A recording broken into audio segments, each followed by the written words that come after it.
tell us a little bit about what your organization is responsible for, your remit, both in the U.S. and globally. It's actually the newest agency in the federal government. We were set up in 2018 to really be America's cyber defense agency. And our mission is to lead the national effort to understand, manage, and reduce risk to the cyber and physical infrastructure that Americans rely on every hour of every day. When you say things like critical infrastructure, though, Ian, people think it's a really technical term. But at the end of the day, it's the water, it's the power, it's how we get gas at the pump, how we get food at the grocery store. So it's really those networks and systems and data that underpin everything we need to run our lives. And so we are responsible for working with our partners to protect and defend that infrastructure.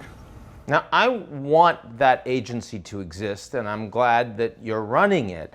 But of course, when you talk about critical infrastructure in the United States, at least, most of that is owned by, run by, managed by the private sector, not by the U.S. government. And God willing, that's not going to change anytime soon. Yeah.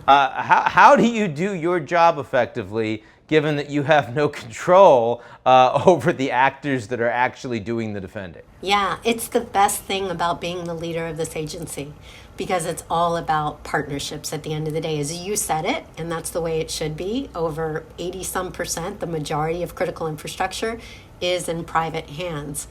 And so the challenges in this role are very different from other roles where I've been in the Army, overseas in combat, in the intelligence community at NSA, in the White House doing policy, where arguably the federal government has monopoly power.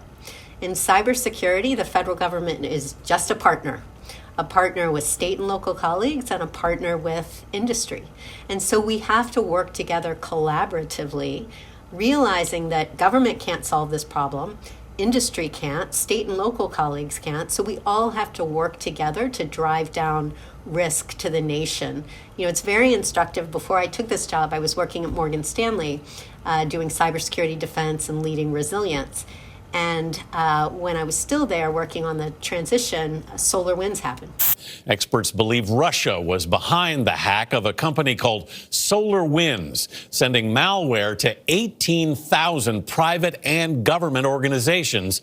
And a lot of people took different lessons from SolarWinds. But the big lesson, one of the big lessons that I took was that it wasn't the federal government, it wasn't the incredible intelligence community or some other capability that we've been building that discovered that massive espionage campaign that affected... It was a cyber company. It was a cyber company. It was my good friend Kevin Mandia at FireEye.